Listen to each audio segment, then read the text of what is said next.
Thanks everybody for being here. We're going to start in just about 10 minutes. So hang in there. Thanks for joining us.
Okay, thank you everybody for joining us today. It's 4 p.m. We're going to get started.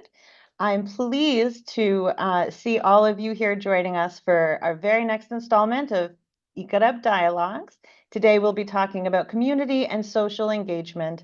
I'm Dr. Sara Rhodes. I'll be your host, and I'm also a researcher at ICArEHB at the University of Algarve here in Portugal. I'm thrilled to be able to introduce our expert speakers for today. Firstly, we have Dr. Maria Vicente.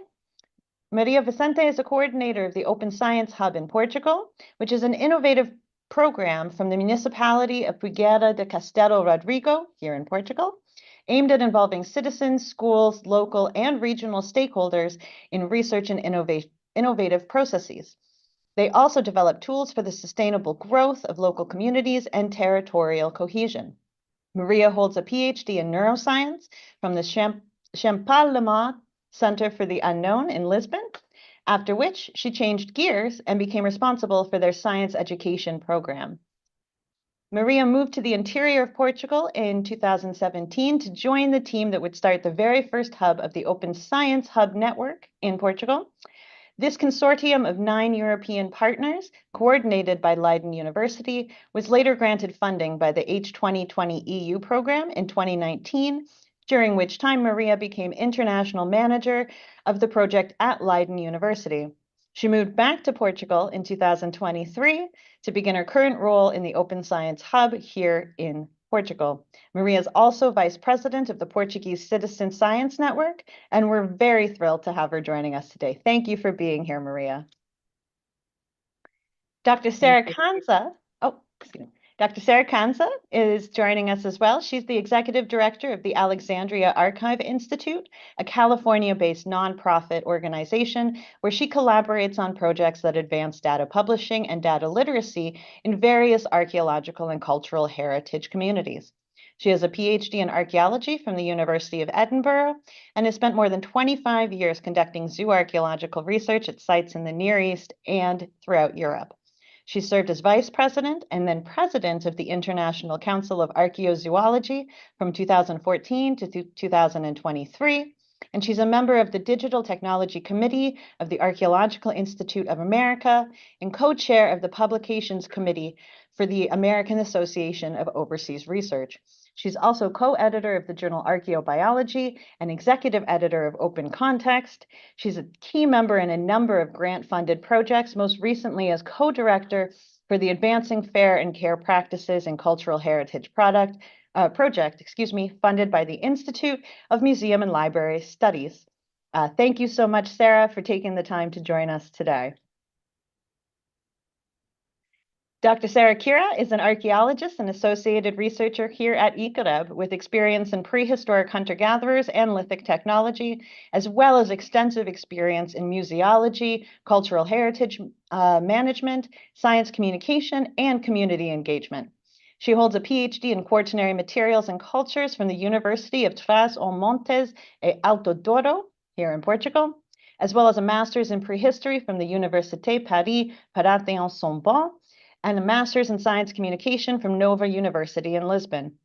Currently, she hosts the science communication podcast Let's Rock, a podcast from the Stone Age, and authors a monthly newsletter focused on communicating in archaeology and prehistory, while also regularly contributing to a number of newspapers and other outlets. She spent 17 years at the Prehistoric Art Museum of Missão, Portugal, contributing to more than 20 research and cultural heritage projects, including collaborating with UNESCO, directing fieldwork, and developing numerous initiatives to drive community engagement. She also taught for 18 years at the Polytechnic Institute of Tomar within the Erasmus Mundus Masters in Quaternary Science and Prehistory project. And since 2021, she has worked in the School of Communication and Media Studies at the Polytechnic Institute of Lisbon as science manager. And this is where she was awarded just this past year a Diploma of Merit in Social Sciences as part of their Community Activities Awards. Thank you so much for joining us today, Sara. Thank you. Okay, so we're going to jump right in. And our very first question, which I'm sure is on some of your minds in the audience already, why should we do community outreach? What are the benefits? What are the struggles? Maria, maybe you could get us started on this topic. Of course. Hello. First of all, thank you so much, Sara and all the team for this amazing opportunity of joining this multidisciplinary conversation. The process up until now of knowing this panel of speakers has been very fruitful. So thank you so much for this. So, as Sara mentioned, I work at Plataforma de Ciência Aberta, Open Science of Portugal, which is located within a municipality. It's a science and innovation office that aims at using science, research, and innovation to foster territorial and community development. For instance, this photo that I'm showing here is exactly the place where we have our center. It's in the northeast of Portugal, in a rural border town called Barca d'Alva. It's where the Douro river enters in Portugal. Actually, there is this saying that when a rooster sings in Barca d'Alva, it is heard in 2 countries and 3 districts. So we are really in the border. So it's a very special place.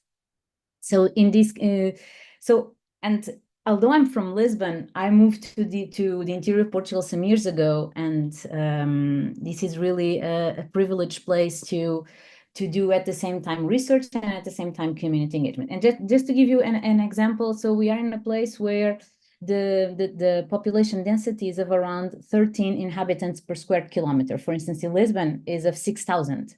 At the same time, it's a place with a lot of human hand in terms of agriculture, tourism, mainly international, and at the same time, it's also distant from universities, research centers. So our role is really to make sure that we are able to bring together science, innovation, technology closer to the daily life of the people. So for us, community engagement is actually a need.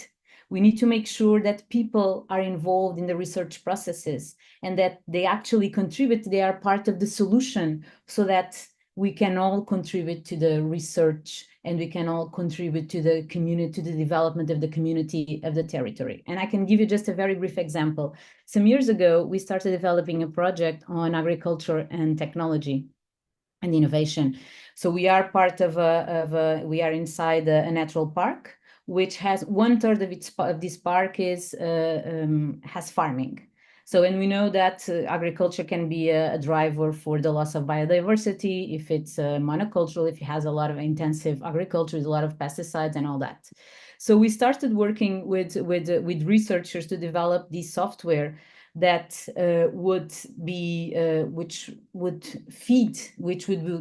we have a lot of sensors in a field in this vineyard that you can see here, with which they measure climate, meteorological weather parameters. They measure moisture. We have cameras pointed to the vineyards, and all this information is being collected in the software that then is aimed at providing support to the decisions to farmers. And our role of Plataforma de Ciência Aberta in this process, we are not, well, I'm from neuroscience, as Sara was mentioning, and in our team, any of us is from this field. So our role was actually to do ethnographic interviews with farmers and the different kinds of stakeholders, to do focus groups, so that all the end users would actually be involved in the research process, and their opinions, their inputs, their needs would be part of the process, so that in the end we would build a solution that would be relevant and sustainable and meaningful for the territory. So community engagement is a need for us. It's a really interesting role you have, Maria. Thank you for sharing with us. Sara Cura, obviously this kind of work is a big part of what you do. How would you answer this question? Well, first of all, thank you, Maria, Sara, and everybody who is listening to us. I would say that all in all, engagement is fundamental for the democratization of science.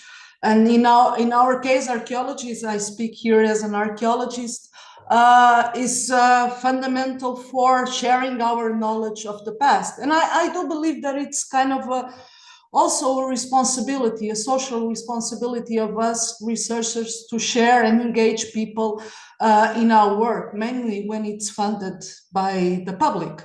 And I would say that in the case of archaeology, it's crucial for a number of reasons, but I would say for 2 reasons. One is that by engaging people, we establish a connection that it's crucial to raise awareness and advocate for the preservation of heritage sites.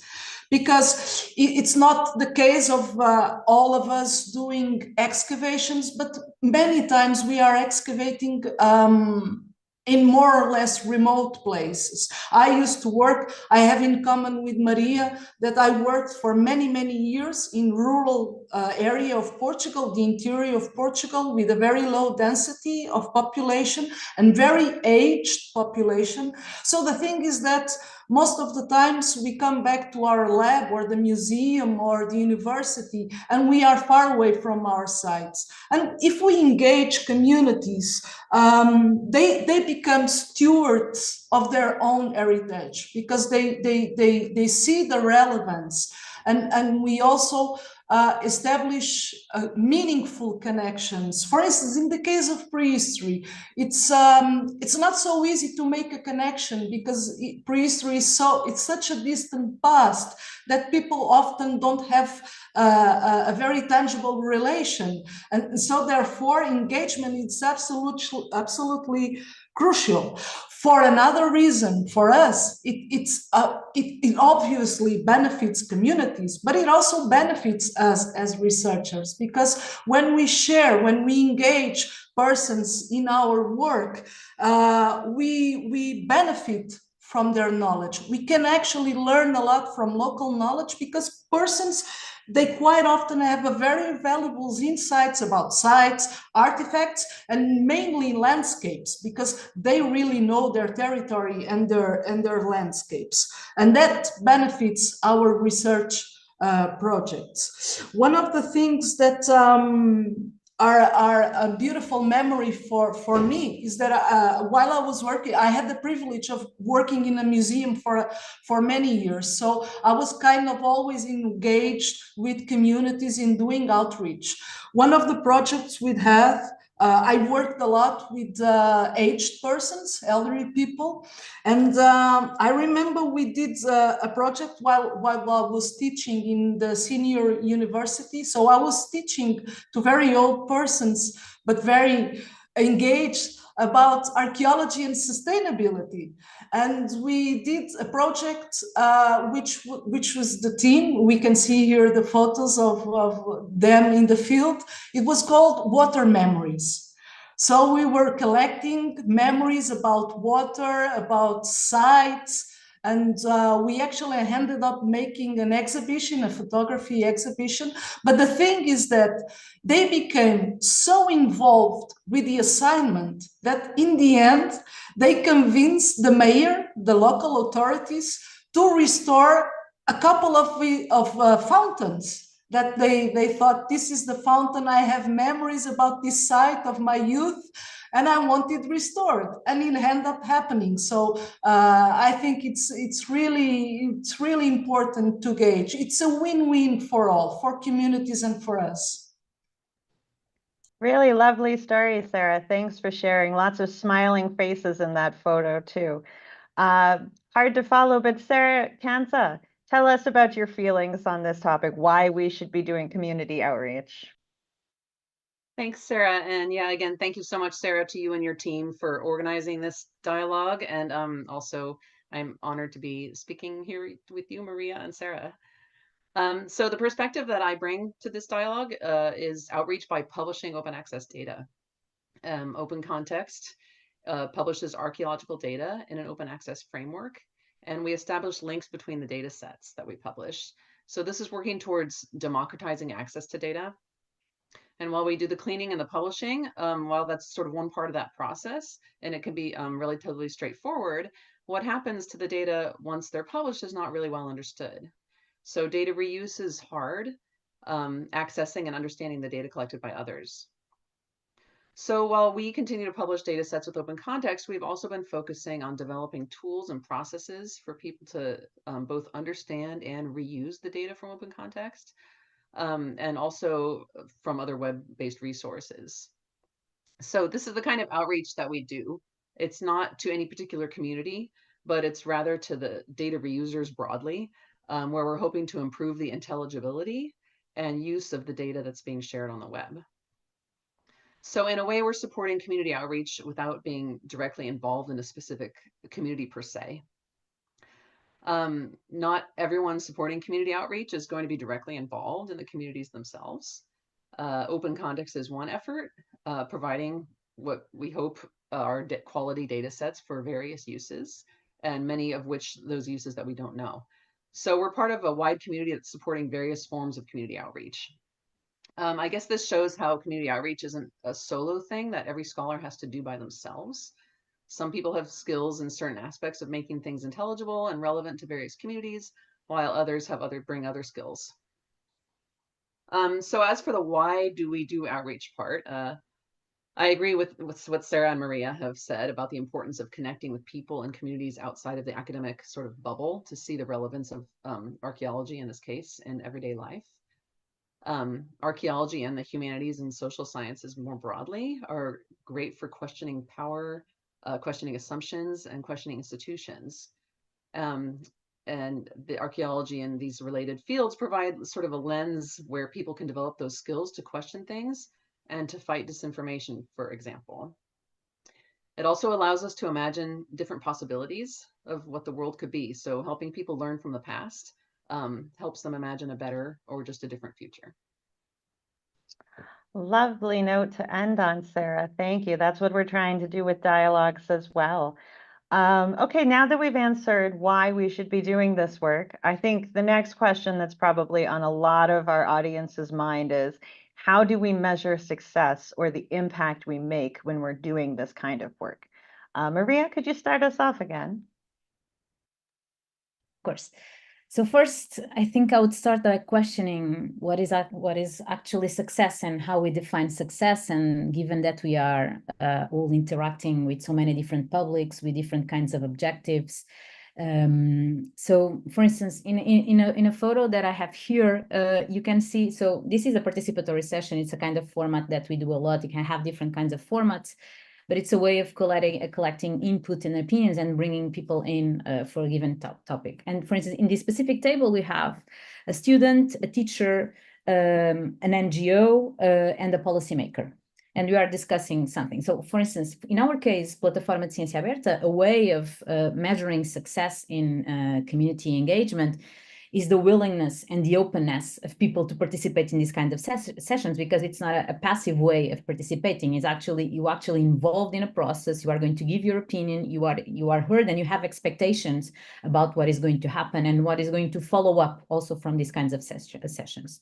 So for us, this is a way of measuring this kind of success in community engagement, and also of people wanting to come back, or people, groups of citizens or institutions of wanting to continue doing projects with us, or calling us to be involved in new projects. So the continuation of this relationship for us, it's a measure. Well, I could say that it's a measure, but for us, it's also interesting to think, what do these people, for instance, in this table, how do they define success in their shoes, right? So for instance, from the school perspective, these meeting in particular, or any other, for instance, from these, maybe there were new doors that were open from this that would create new learning opportunities or new collaborations. For the NGOs and the researchers, maybe new research topics or new opportunities, maybe they just started, and new collaborations of also engaging, not just ourselves of engaging with the communities, but also of the researchers then finding new publics and new connections with their own communities.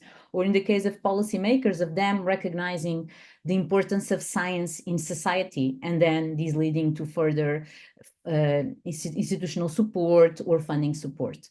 So I feel that when we think of success, I think it's important to look at the entire ecosystem and to understand where the different kinds of stakeholders, what they also expect from it. I can also give a small example.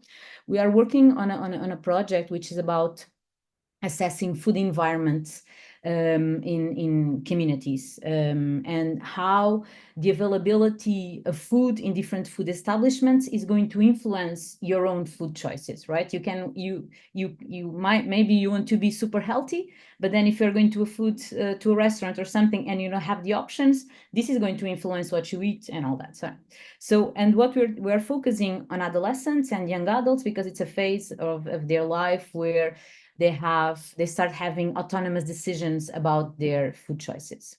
And what they are going to do, this is a citizen science project. So these teenagers, they are going to be the ones actually implementing a tool that was developed in collaboration with professionals from the food sector and researchers from the food sector. They are going to implement a tool where they are going to analyze how the food establishments in their communities, in their neighborhoods, how they are aligned with the Mediterranean food, the Mediterranean diet.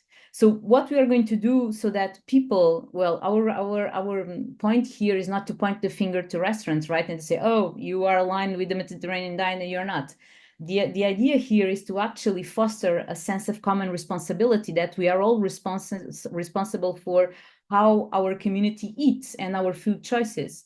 So we are doing a dinner where we are actually we invited the food establishment, the health center, the school, and all these kind of stakeholders, so that we could discuss first what is the goal of these kind of projects, and for people also to question and to understand what are the research tools, so that they can also have an opinion on that. And by the end of the day, we all understand that the objective here is to contribute to a common good and to a healthier community.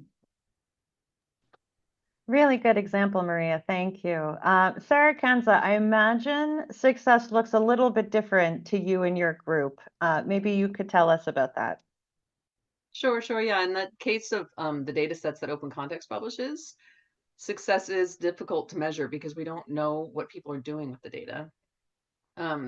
We, over the years, have seen more care in data collection, and where data are more often now considered as sort of first-class outputs of scholarship that count equally with other measures, such as in tenure and promotion cases. We could count the number of people that we've sort of reached with Open Context, but some kinds of reaches, such as face-to-face communications, are higher quality than others. Another possible way to see impact is to consider if we're only reaching out to people in communities or if they're actually coming to us. People should feel comfortable that they can approach scholars with questions. And if it's only a one-directional sort of us imposing community outreach on somebody else or other groups, it seems that we're not really doing it right. Their engagement means they understand it and they're excited about it. So I don't really have an answer for this, but it's something to consider. We also, I think, need to think about how impacts can be diffuse, and that's okay, that chasing metrics isn't always the answer. It's important to try to measure impacts, but we have to acknowledge that many impacts could be diffuse. What I'm showing here in this slide is just one example of some kind of these sort of possible diffuse impacts. And this is showing the Fair and Care Cultural Heritage Network that met recently to talk about the sort of how the technical aspects of working with data can support ethical aspects. And so they this group put together a collaboratively developed survey to look at to ask people about the fair and care principles, which is sort of dealing with the technical and ethical aspects of managing archaeological collections in this case. And we put the survey out and got 800 responses. And it was like a really long survey. And what was really interesting to me was that people answered as individuals or as teams, or it was representing like organizations that work with data management and archaeological collections and data. And several people reached out separately saying, oh my gosh, this was so great for my team to talk about these things and to go through these questions. And can we have a copy of the actual survey questions, because we want to keep building on this and work on developing more data governance practices in our organization or among our teams. So we thought that that was really great, something that people not only engaged with the survey, but they wanted to take it farther and continue pursuing it with their teams. That's a great example of the really diverse types of success you can feel from these types of outreach efforts. Thank you, Sara. Sara Cura, I know this is something you've thought about quite a bit throughout your career.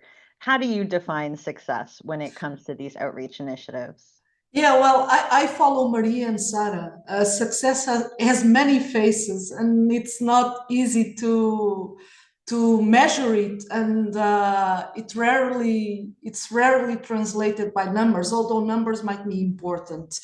I think that sometimes when we do outreach activities, just a couple of questions in the beginning, in the end, are already very good to have a sense of where we are going in terms of efficacy, purpose, accessibility, inclusion of the people we are trying to reach out with or engage with our activities. And surely this is very important if we are doing long-term projects. I did also, throughout my activities in engaging with community, I also did simple measures, just counting the number of participants.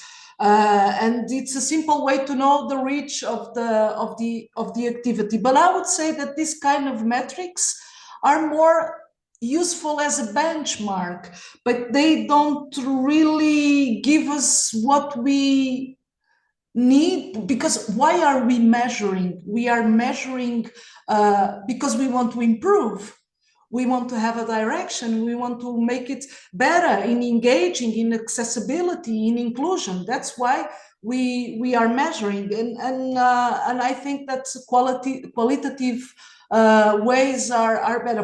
From my experience, for instance, a very clear indication of success was that while we were doing outreach activities in the museum, where I work in the Museum of Mação, then we were called by the school to develop long-term projects inside the school. They were mainly led by Sara Cura, which is here in this photo, surrounded by numerous children. And so we were doing outreach in the museum, and then the museum was inside the school for an entire school year. Another measure of success was we were doing outreach, and then I already mentioned we had the senior university, and then they called us, come and teach archaeology to our community of learners. And we did that for years. I was teacher in the senior university for 6 years in archaeology. So those are indicators that we are having success, because we raise a continuous and sustainable interest in the community and the stakeholders.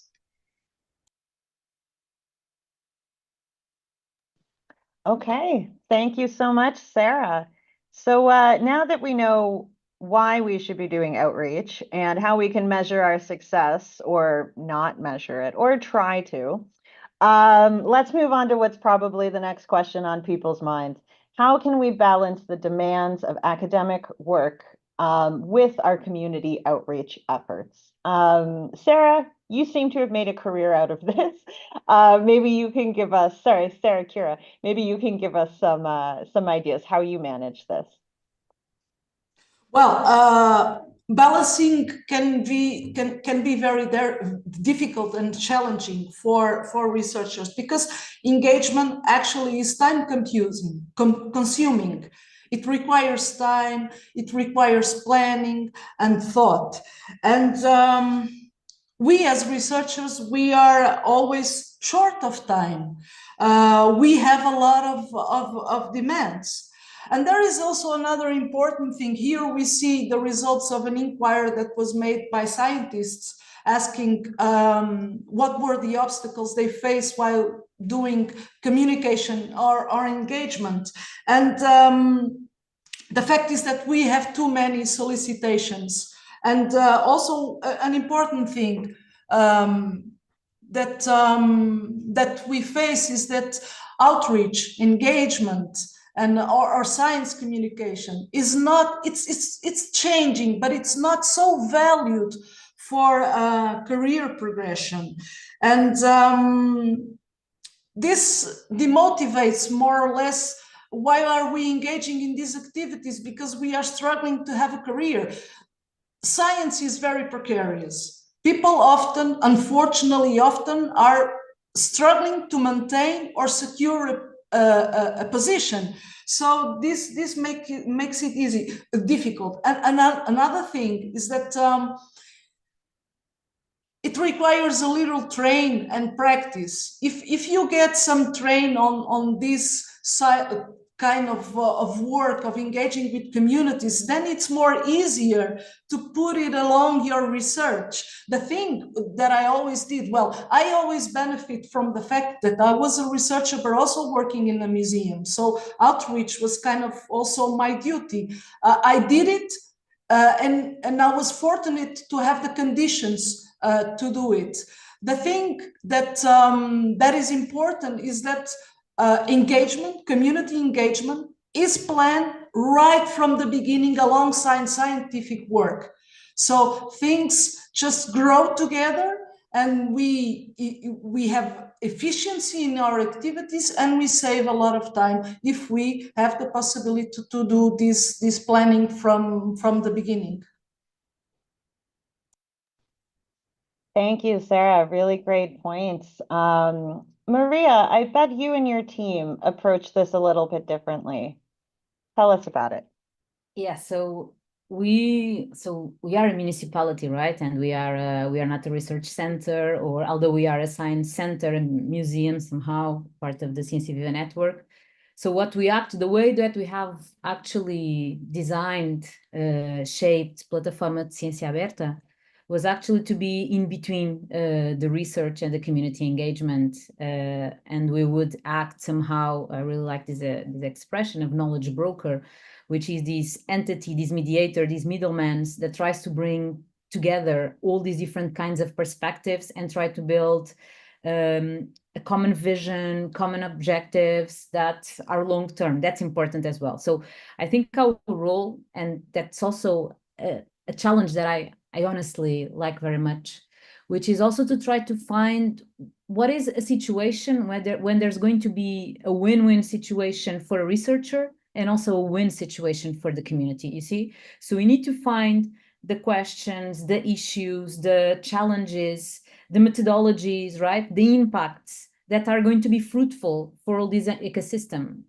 As I was telling you, for instance, before, in the case of the agriculture project, right, where we had researchers actually doing research in a vineyard where they were developing technology, but at the same time with the objective of creating a tool that would be meaningful in the long term for the local community, in the farmers in this case. So we need to find what are the situations where the different kinds of stakeholders will win from it. Because otherwise, if we're trying to push or if we're trying to go against the wave, it's not going to work, because either we're not going to have the time, well, all the different obstacles that Sara was mentioning before, right? If you are not able to incorporate these in your daily life, so that you also have the institutional rewards with the different kinds of settings, right? Then it's not going to work, because we are based in different places. So a researcher, they have their own set of metrics and the way that they are going to be evaluated.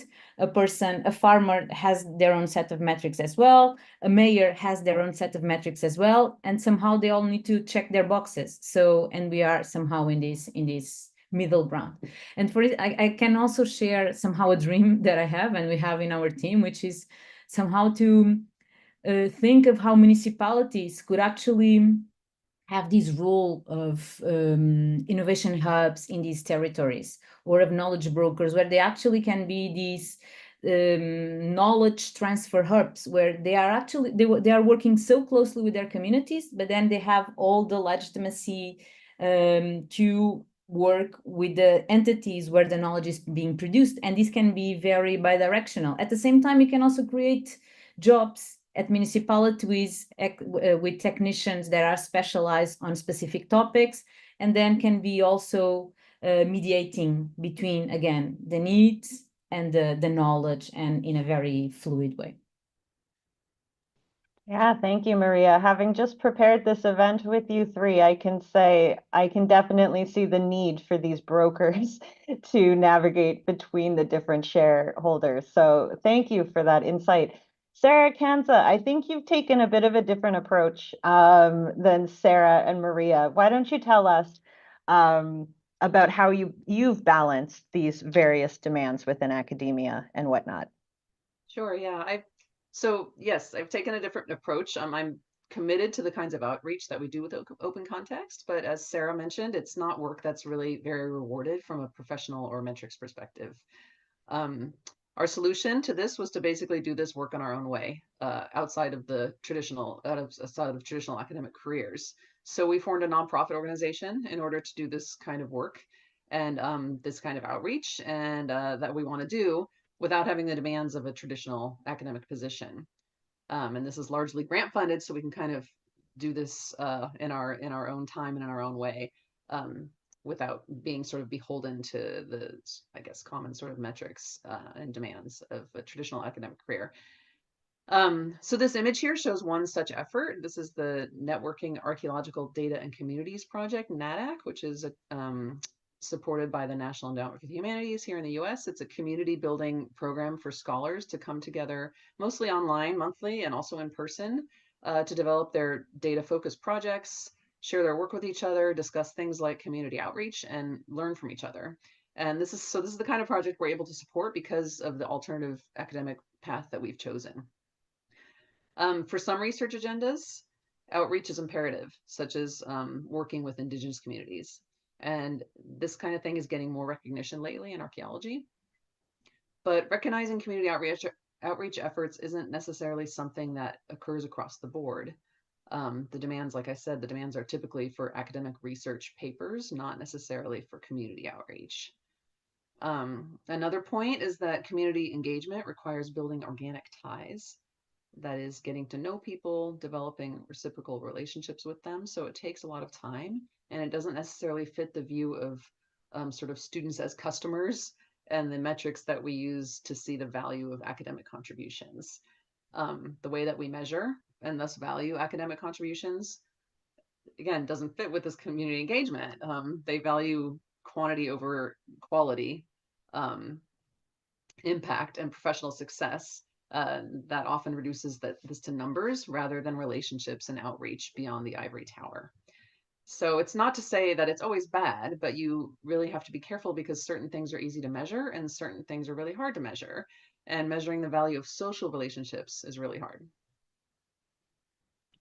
That's certainly true. Thank you, Sara, for your insight. So now that we know why we should be doing this, how we can hopefully measure our success in it, how we can fit it into our workloads, can we discuss a little bit how we can be more successful in our outreach? How can we better engage communities that might have limited access to science education and resources? And actually, Sara, Kansa, I'm going to ask you to start us off on this because I think you have some really great comments on this. Sure, yeah. So in our work in data publishing, we're interested in exploring how different communities with different needs engage with archaeological data. And two examples I'm showing here. The one on the left is an example of hybrid publishing, where there's embedded 3D models that can be manipulated and explored with a more, that's linked up with a more conventional book format. So this gives people different ways of engaging with the archaeological data, not just the traditional reading about it, but actually playing with something, manipulating something. Another example, there's the data literacy project that we're currently undertaking, which is supported by the National Endowment for the Humanities again, and the Mellon Foundation, which is basically, this is showing the sort of table of contents that the team has put together to create different types of lesson plans and different types of engagement with archaeological data that teach skills around data literacy. But it ranges from things like long PDFs that you have to read many, many pages, to interactive games, to like a list of books for a book club to discuss archaeological data literacy, and then short videos. So they're sort of dabbling with these different formats to see kind of what sticks and what works in different communities. So another important aim is working with communities on capacity building as well, to sort of build out from the resources that they have already and figure out where you can build partnerships and where you could support capacity. And effective engagement in community is sort of community by community. There's no one size fits all solution. So different parts of a community, like libraries or cultural centers, can help with this. And I think finding people who can build on programs and then sort of take it away and take it away on their own, not having to sort of bring things to communities always, but rather having them control their programs that they develop and the narrative is really important to consider. Yeah, so bringing in people like Maria said and having them become part of working towards the final goal is really key here. Thank you, Sara. Maria, I bet you've thought about this this topic of how to engage people from a very unique perspective. Tell us about that, please. Well, I think we are all aligned. And this is another photo of one of these moments where we're actually trying to develop here in this case a tool, a citizen science tool for measuring some data in a nature reserve from an NGO, and we're bringing together different kinds of stakeholder researchers, citizens, the NGO, and all that. This is just to exemplify that again, we're trying to bring people together with a common objective. But I want to maybe focus on two specific examples that I live in a village that, well, I'm going to have another saying, I love sayings, which is I live in a village where people say that there are 300 people and 3,000 sheep. And so wool, for instance, in particular, is a very, very interesting resource, but as a waste is very challenging. And that's it's not a local problem; it's a global problem actually, and it's a very interesting one. So this is a problem for a lot of people here, right? And so we feel that an institution that works with science as a tool and research as a tool, we need to go in the direction, exactly in this direction, to try to meet the needs and the demands of people. So at the moment, we have a PhD student together with the University of Beira Interior that we are developing. Well, he's researching how actually wool can be incorporated in construction material, for instance. So as a way of trying to find other paths for, and for us, it's also interesting because when you talk about it, people really understand that you are talking to them, you know. So, and the other day I was presenting this, and there was a farmer at the end that said, I have that problem, and yes, the other day I tried to bury the wool, so that, because then it's a material that is going to concentrate water as well, and that could also be an interesting line of research. So people get connected with, because they understand that you're talking about their daily life. Or another story that we have, for instance, we really want to, well, as I was telling you before, we really live I live in a place which is, well, around 50% is agriculture. So, but at the same time, as a citizen, you don't have access to local food. You don't have a grocery store that sells that. You don't have markets on a periodic, like farmers markets that's on a periodic way. So, and we wanted to understand where the products that are grown here, where they actually go. But we felt that, so, and we want to understand this since more than 1 year, but we felt that we couldn't start calling people and asking them this, because people were going to feel exploited, or there's going to be a sense of not being trusting why we were doing this. So we were lucky, and we had the privilege of actually also taking a year to develop somehow a system of farmers markets that were starting to happen monthly.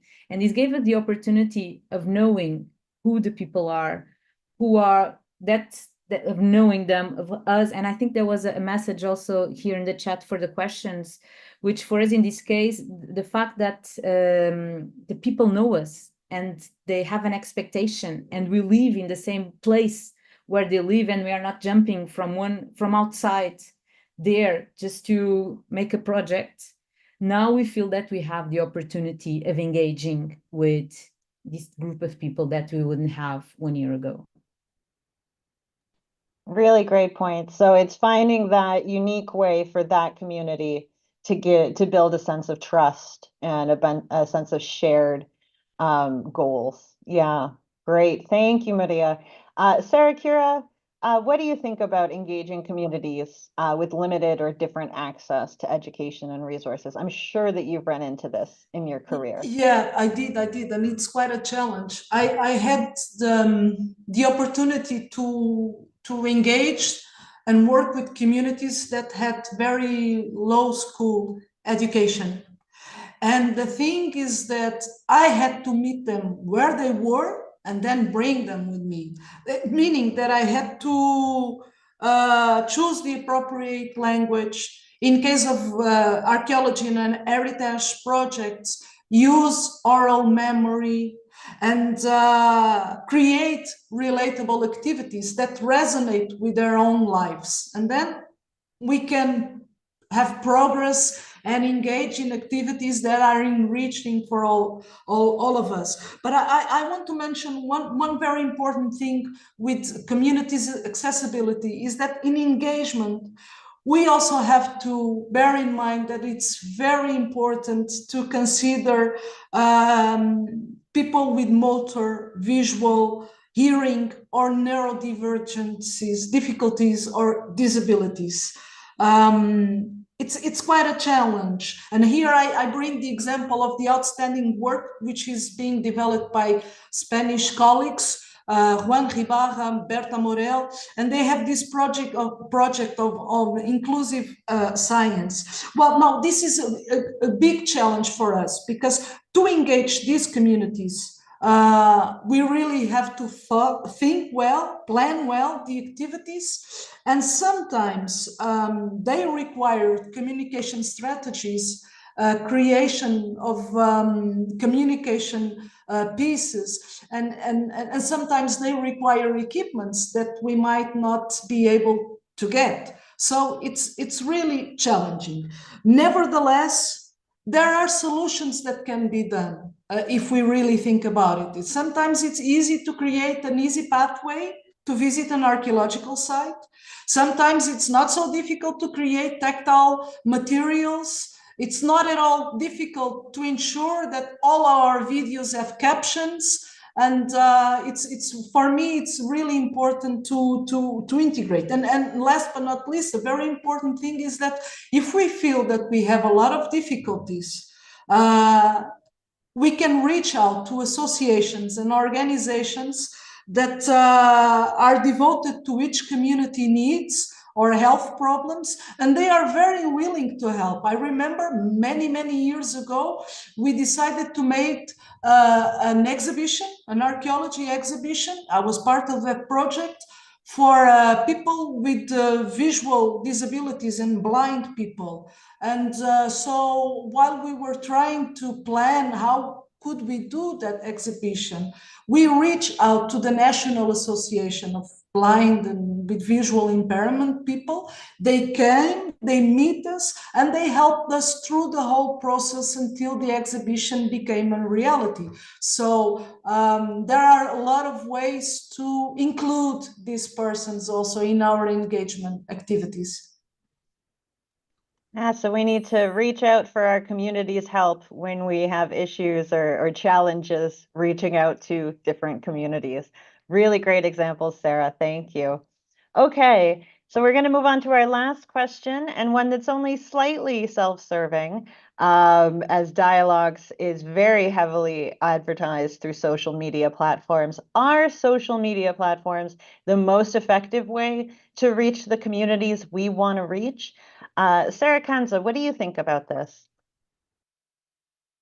Well, so as I mentioned previously, I think that it's important to use diverse ways to reach different communities. You're not going to reach everybody, obviously, from using the same type of platform.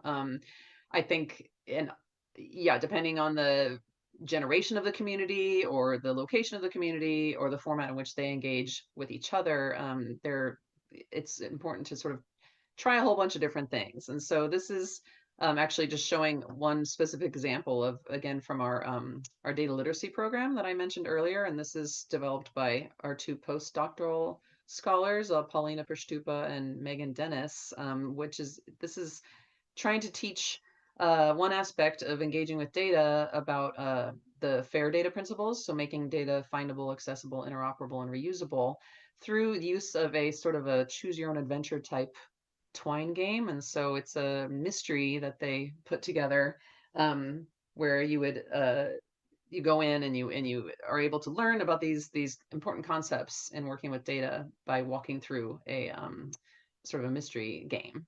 And so that's online. They also developed like board games for tabletop in-person use. And so anyway, just the point that I think it's important to find a variety of ways of reaching out to people and maybe not relying just on solely on social media, but throwing things out there and seeing sort of what sticks. Okay, thank you, Sarah. I hear you. We'll try to do more for dialogues in the future. Maria, how have you guys used social media in your outreach efforts, and have you found it effective? Mm-hmm. Well, I love this image. Well, of course, social media platforms and digital social media mechanisms are super useful, and it's a great way of widespreading the message. But at the same time, if we want to be targeted, and again, I'm working in a very specific context, right? But I think that I'm going to talk about the same principle that underlies social media, but I'm going to talk, instead of the digital social media platforms, I'll talk about more, I don't know if this expression exists, but the analog social media. So like the people, right? The networks that actually exist and the influencers that you actually have in your own networks, like Homer, for instance, right? So, and what we try to do is, for the different kinds of messages that we have, challenges, projects, and the publics that have been identified as relevant to be involved, we always try to think about who are the people, who are the networks, who are doing the influencers already working on the field, which have direct contact to those kinds of people and communities, right? The multipliers, right? And I can give, for instance, a specific example. Some years ago, we started this project, which is called Abeirar. Well, in Portuguese, it has it's easier to explain, but Beira, it's the region where we work. And abeirar, it's a verb that means to get closer. Abeirar, to get closer to someone. So this project was called Abeirar. It was a project, in collaboration with a network of libraries from this region. Here, it's a big network, and each different county has their own municipal library with their own networks, with their own connections, with all the different kinds of messages. So, and this was a way of trying to do a project where we wanted to bring together science and culture close to questions and daily life topics of people. And we wanted people to have a very multidisciplinary view of their territory from culture, science. And we were working with libraries. And this is an image of a church. And why? So we were in this county, which is of Sul, where the local community was very interested in talking and discussing about some specific paintings in this church. They were related with some miracles. And we, of course, we don't, it's something different. We as people from science, we didn't want to be discussing the miracles themselves or questioning that. That was not the purpose.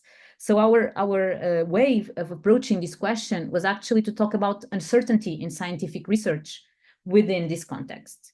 So we brought together a priest, an astronomer, an archaeologist, and the citizens, and this actually took place in this church where we were discussing all these different kinds of topics from this multidisciplinary perspective. So going back to your question, so again, I guess that the principle about social media, it's the same, but in our case, if we want to be targeted to the people and the messages that we want to convey, we try to look for these influencers in our communities that will help us out.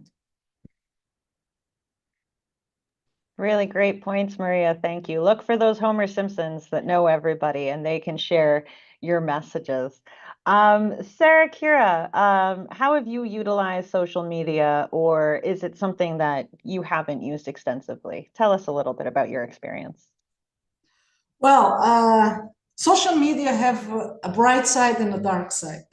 I used to advocate very much for the bright side of social media. Now I became a little bit more pessimistic about it. But in any case, they are a very effective tool for raising awareness and engaging people that are digitally connected. Not everybody is digitally connected.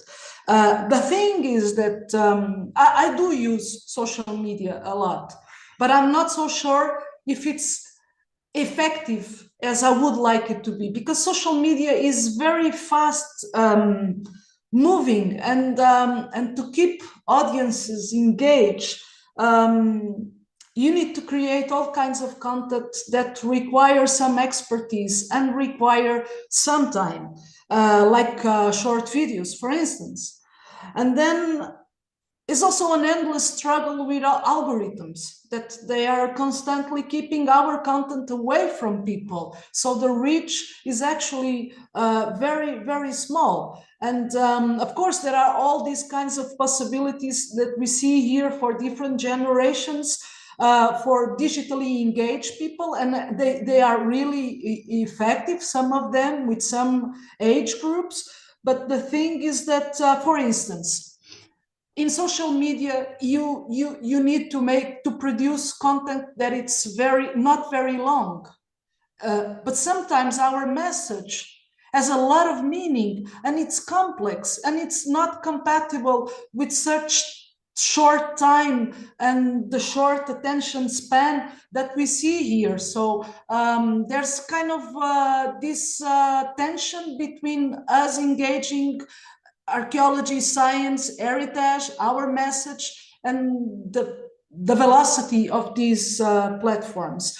And another thing, so I do think that social media are effective, but to create meaningful things, things that change us and change the others, to really connect with communities, I do think and I do believe that face-to-face activities, it's what brings more meaning, and they cannot be underestimated.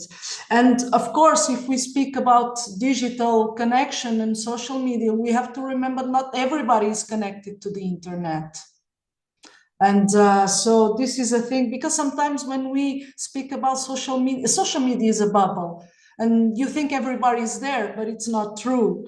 One thing I would like to mention too, and I will finish, is that though it's a digital medium and not everybody uses, I think what has a lot of potential is podcasts, because podcasts are not so difficult to produce in terms of equipment necessary to produce them. And we can engage in a lot of conversations also with our audiences. And this kind of communication also creates for the projects digital archives, because you record, you put it out there, people listen to them, but at the same time, you have an audio digital archive of your project, which is not at all difficult to produce. So I think this is a quite engaging form of digital connection. Yeah, thank you, Sara. There's a lot of opportunities for digital connection and digital outreach, and I think we'll just have to wait a few years to see how they all play out and their usefulness. But Sara Kansa, as our most technically savvy expert on the panel, maybe you've got some finishing thoughts on social media and community outreach for us? I'm sure, yeah. I mean, I think I just I'd like to emphasize and that I'm just what Maria and Sara have already said, and actually not that the technical side, we should de-emphasize that of the social media and focus on the social part. Focus on the social connections that we've all been discussing, and the communities and the trust building at the core of that work. So it's not really about reaching more people, but about building connections and supporting communities and what's relevant and important to them. So much social media is manipulated as well and not really meant for us. It can be difficult also because those platforms can be actively hostile, especially for minority groups and for women, etc.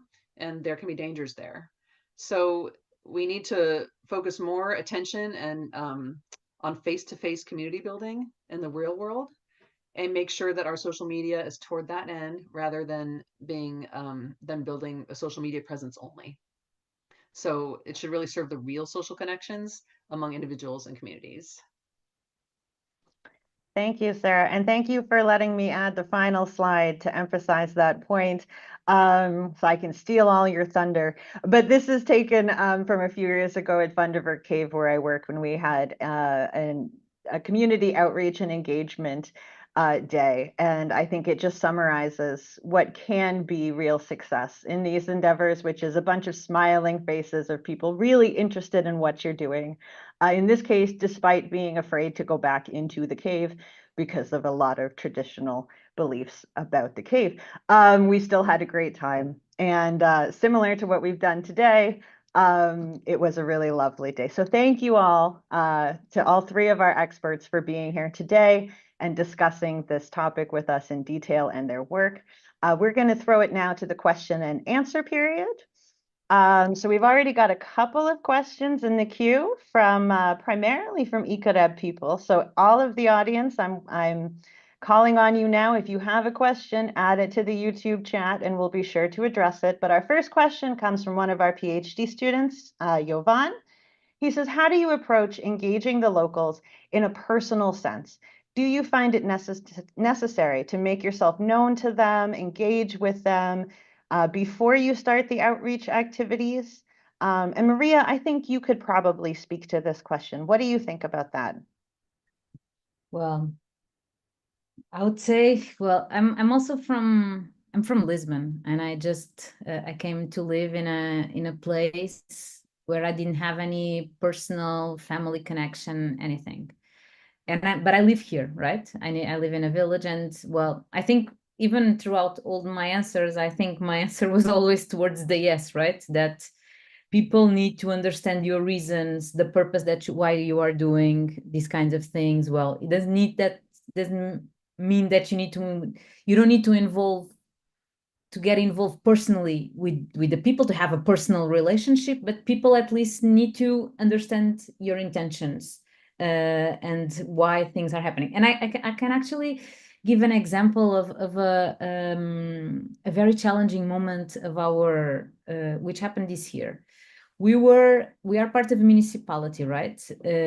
Although we are a bit, no, it's not common for a municipality to have a group like ours, right? And we were part of a life project, which was on a conservation, nature conservation project about the wolf and the lynx.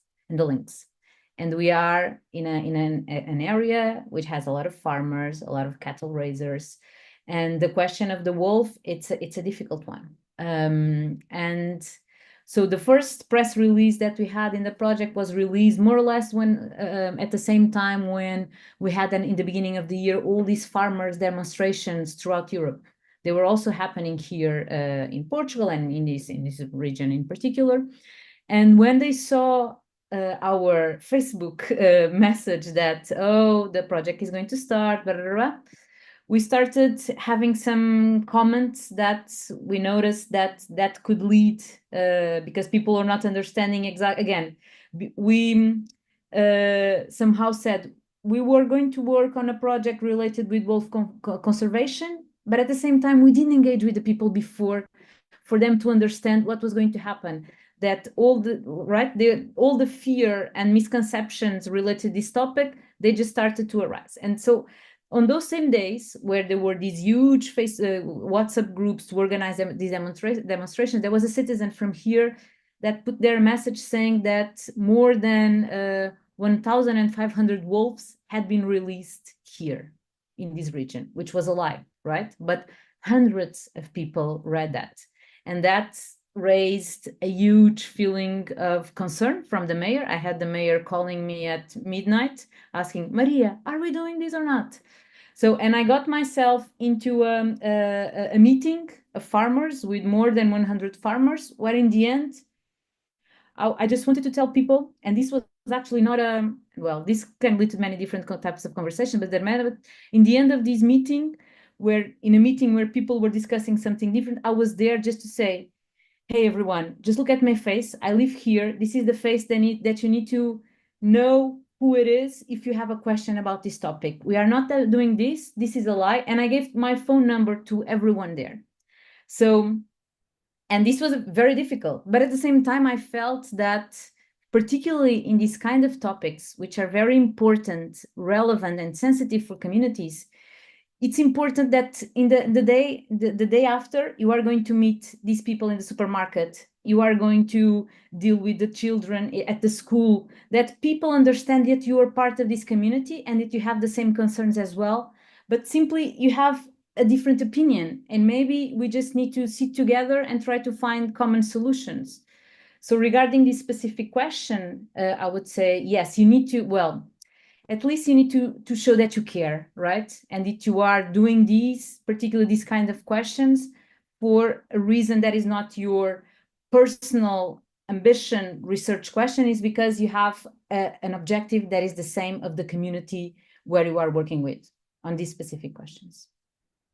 Really great answer. Thank you, Maria. So getting ahead of things and putting your face out there, having contact can save you from a lot of trouble and perhaps fake news in the future. Thank you. Okay, our next question is from an anonymous viewer. As researchers, we're increasingly expected to engage in outreach, but are we truly equipped with the right tools and skills to do it effectively? Sara Cura, this sounds like the perfect question for you. Yes, but let me just say one thing following Maria is that from my experience, finding mediators in the community is very important. That one person with whom you have easier communication, and you see that they kind of have a role in the community and they are your bridge. Mediators are very, very important. As for the yeah, we are increasingly expected.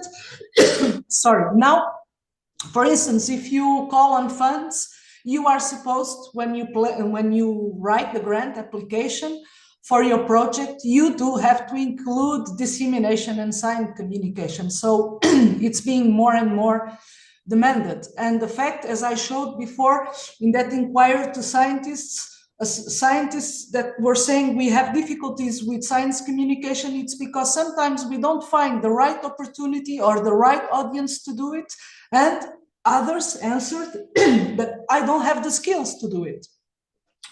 So I do think that it's very important to include communication in curriculum, whether it's graduate, postgraduate, and PhD. It doesn't have to be a very extensive thing, but really, because we often hear people saying, you have the ability to communicate. You are born with it. It's true that some people, it's more easier for them than to others, but communication can be learned. It's a set of skills and abilities that you can learn. And I do think that this is very, very important, because it will make life easier for researchers, because if you know how to do it, how to plan it, you save a lot of time. And it also much better for our communities, because they are engaged in a meaningful way. So I really stress this out. I think we must consider that communication has to be in the curriculum of archaeologists, of science courses. Thank you. I completely agree. And I think that's actually a partial answer to our next question, which comes from Emily Hallinan, a researcher here at ICArEHB and a member of our outreach committee. She asks, how do we as a research community move towards placing a greater value on high quality, impactful outreach and community engagement in the way that we already value high quality and impactful research. So this gets a little bit back to the metric question and how do we measure success. Do any of you ladies want to build on this? Step right in, jump right in. Go right ahead. I'd be happy to speak to that a little bit and also to touch on what Sara just said. That I think that there are more expectations now for people to have sort of a outreach plan and to show the value of their work to the broader impacts of their work and like grant applications and that kind of thing. But a lot like with working with data that we experience, that not everybody knows how to do this and not everybody knows how to teach it. And we're in a, maybe eventually everyone will, but we're in this phase now where we have to bridge that somehow. And I think the same goes for outreach, that we need examples of what good outreach looks like. It's going to be different at every single case, but to have like case studies that show how I did it, even coming up with like lesson plans that people can use, and because everyone is too busy, right? And they have all these other commitments, they don't have time to develop new curriculum. So I think it would help to show examples of good work and then show people actually how to do it and provide them with the tools that they can use to teach their students, but then they also learn it at the same time to sort of build on what we're doing. And not everybody has to know how to do this, right? But if the people who do it well engage in some outreach to expand it out to the world about how I did it well, maybe people will learn eventually how to do it and they'll then teach that to their students and we'll get there. Yeah, great answer. It's a lot of work, but it really is worth it, and we do need to value it further. Okay, Emily has a second question, but it's so good, I'm going to leave it to the end. We're going to jump on to the next one from Ana Carolina Becio. She asked Maria specifically, was it hard to implement a project as part of a municipality? She's had experience with this, and she's found it's difficult to develop new ideas, mainly due to a lack of public funding. Did you struggle to get started working with a municipality on outreach efforts? I think there are different layers of answering this question.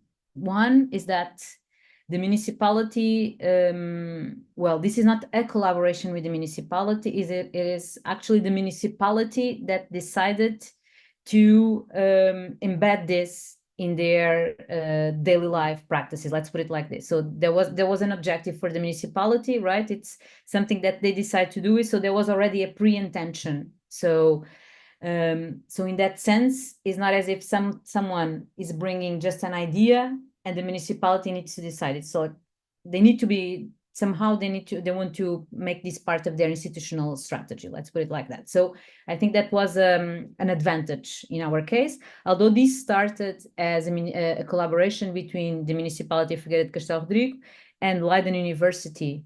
And this was very important. And one thing, and you mentioned here, Katerina, something about the funding. One thing that is very important for us is that we are always looking for funding. All the projects that we are doing. So although our salaries, they are not, I wouldn't say totally, but at least a big chunk of our salaries is paid by the municipalities, because some of them are also paid by projects. All the projects and activities that we are doing, they are being funded by projects that we are applying to. So, and that's very important for us because it gives us autonomy, independence in the way that we develop our own projects, although we do them in a way that is aligned also with all the things that we have discussed here today. And also at the same time, it also gives us legitimacy, and the municipality also looks at us as in a more sustainable, autonomous and independent way. So you really need to well, but of course, there has been several challenges, and I could speak about it for a long time, but I'm not going to do it. But we had changes of parties from one election to the other, and that led to a big struggle. But I can also say that by the end of the day, it was very positive, because when we started, so this was a project started with the previous mayor, So there was no connection with the one that is the current one. But once they started looking at the numbers, like money, the way that we were spending money, the impact, they starting realizing who we are. Now we are very close. So there's hope, you know. So I think that by the end of the day, if you are professional and if you are aligned with the people and doing things in this connected way, I think there's hope. But and not things are not everything are roses, right? So. Yeah, but there's definitely still hope if you can get that engagement and that relationship. Thank you, Maria. Okay, so we're going to end on this excellent question from Emily Hallinan again. She asks, what are the biggest mistakes that researchers make when doing outreach, particularly given that the training we receive for this is limited? And how would you advise us to avoid these mistakes? I'd actually like to ask each of you to answer this question because I'm sure you had a lot of experiences that we could all learn from. So Sara Cura, why don't you start us off? Do you have an answer to this question? There are a lot of answers, but I would say, well, first I want to say one thing. If you do things, you will make mistakes. And it's not necessarily a bad thing because we learn by that. I would say I would select one mistake that I think it's quite common, is that we don't get to know our audience. I mean, there is no, if we are planning to engage people, there is no such a thing as common public. We do have specific audiences, and we need to kind of study them before we address them. Knowing demographics, simple demographics, their age, their geography, where do they come from? For instance, imagine you are working in a place that you can have different kinds of audience. You can have all local people in an event, but you might be near a famous heritage site. You can have tourists from other countries. So it's important to know these things. And then also get to know what are their interests or what do they know already. And very important, who do they trust? So that we can also build a message that will allow them to trust us. So really taking time, devote some time to know our audience before we prepare our activities. I would say that sometimes we don't do that, and that's kind of a mistake.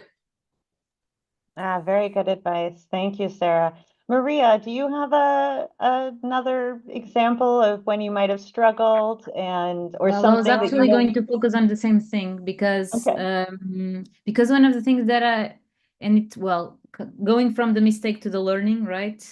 What you take from it, like I find myself of a lot of times trying to imagine you are meeting, it can be a student or a researcher, or it can be a policymaker, and you can have exactly the same content, but you are going to shape it differently. And it's important to put yourself in the shoes of as exactly as Sara was mentioning, to put yourself in the shoes of your audience and to try to understand how your message is actually going to be interesting and relevant for them. So sorry for not adding anything different, but I feel that this is a very important one. No, it sounds like it's a very important point, so we should emphasize it. Sara Kansa, would you agree with the other experts on our panel? Would you build on possible mistakes we could be making as new outreach researchers? Yeah, absolutely. I totally agree. And that was the top of my list of things to mention as well.